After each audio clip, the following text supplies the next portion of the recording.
comment ça se passe. Je me demande même si cette affaire-là est vraiment utile. Quoi ça?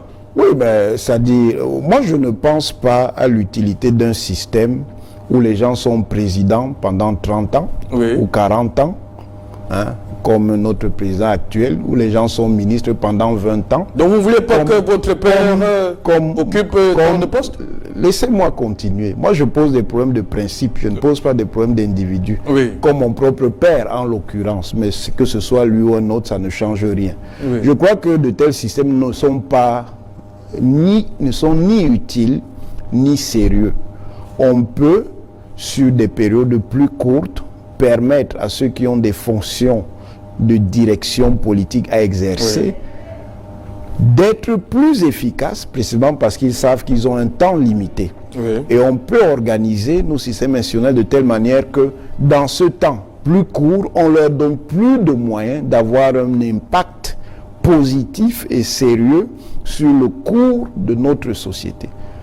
Voilà pourquoi moi, ce genre de système ne m'intéresse pas. Parce que même si vous avez des personnes talentueuses, brillantes, ayant même une certaine orientation morale, pour le dire simplement, bon cœur, dans un tel mécanisme, il y a toutes les chances que ces personnes soient perverties par les systèmes d'intérêt qui se cristallisent évidemment chaque fois qu'il y a un pouvoir, un ordre de pouvoir. Et à un certain moment, elles n'auraient plus ni le talent, ni les qualités qu'elles avaient au départ. Parce que ces intérêts sordides vont les détourner de ces voies-là. Donc moi, je ne crois pas trop à ce genre de choses. Et j'estime d'ailleurs que pour qu'on ait une société véritablement plus stable, au-delà de la stabilité apparente et la stabilité médiocre qui est la nôtre, nous sommes bien stables, mais nous ne sommes pas stables de manière à prendre en charge de façon satisfaisante les aspirations et les ambitions de la plupart de nos citoyens, qu'on ait des sociétés qui fonctionnent sur une autre base que celle-là. Comment fonctionne concrètement une constitution? Voilà pourquoi je disais que la constitution, ce n'est pas la constitution perçue, qu'elle soit écrite ou qu'elle soit coutumière. C'est la constitution vécue, appliquée.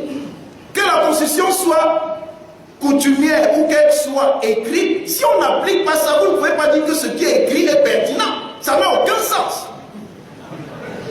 Je dis donc que dans cet ordre d'idées, on doit d'abord étudier le système camerounais et quand vous faites sa typologie, malgré la mise en œuvre depuis ce qu'on va appeler entre guillemets la révision de janvier 1996 de la décentralisation, on voit comment concrètement cette décentralisation se traduit. Jusqu'à présent, certaines des collectivités territoriales décentralisées ne sont pas mises en œuvre. Si vous vous contentez donc de dire, parce que c'est écrit, que le Cameroun est un État décentralisé, ceci, cela, ça me semble insuffisant comme élément d'appréciation. C'est bien et toujours un système centraliste et tout le monde le sait. On n'a pas besoin d'être juriste et politiste pour le savoir. Cela provoque quoi? Nous sortons de notre propos. Cela provoque le fait qu'en réalité, on a un régime qui ne relève pas simplement du jeu de ce que certains ont appelé la paraconstitution. Je cite le texte du professeur Sindou qui date de 2007, mais dès 1998, j'avais parlé des éléments paraconstitutionnels dans mon article sur les juristes savants. J'ai dit, pour finir, que l'État camerounais est un État amphiconstitutionnel. Ça veut dire ici que la Constitution n'y est qu'un prétexte pour masquer quelque chose qui en réalité est de l'ordre de la domination monarchique. Il s'agit en réalité d'une monarchie. C'est un système monarchique et étudié même à partir de des normes. C'est qu'on n'a pas le temps de le faire. Vous allez constater qu'il s'agit d'un système monarchique de pouvoir. Et je finis en disant que la manière dont le système camerounais fonctionne montre qu'il y a bien une loi de la gravité du présidentialisme.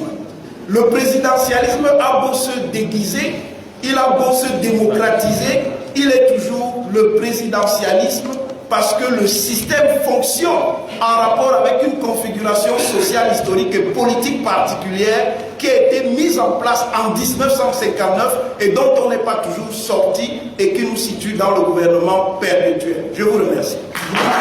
Par contre, je dirais mon sentiment en ce qui concerne Jean de Dieu Momo.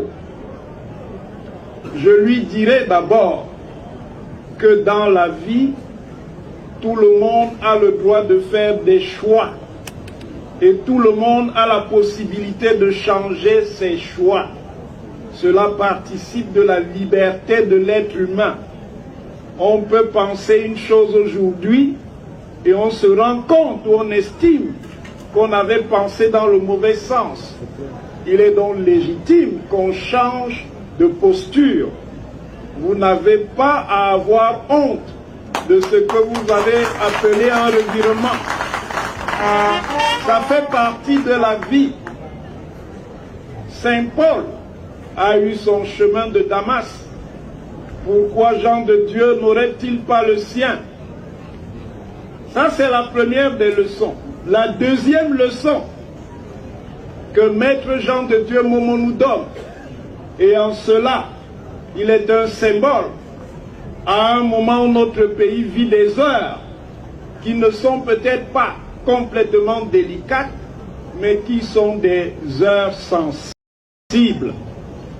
Chers amis, chers compatriotes, le Cameroun sera toujours, n'ayez aucune inquiétude en cela, personne ne le défera. Le Cameroun sera avec tous ses fils d'où qu'ils viennent. Et aucun vent de clanisme, aucun vent de nombrilisme, d'où qu'ils viennent, ne changera cela.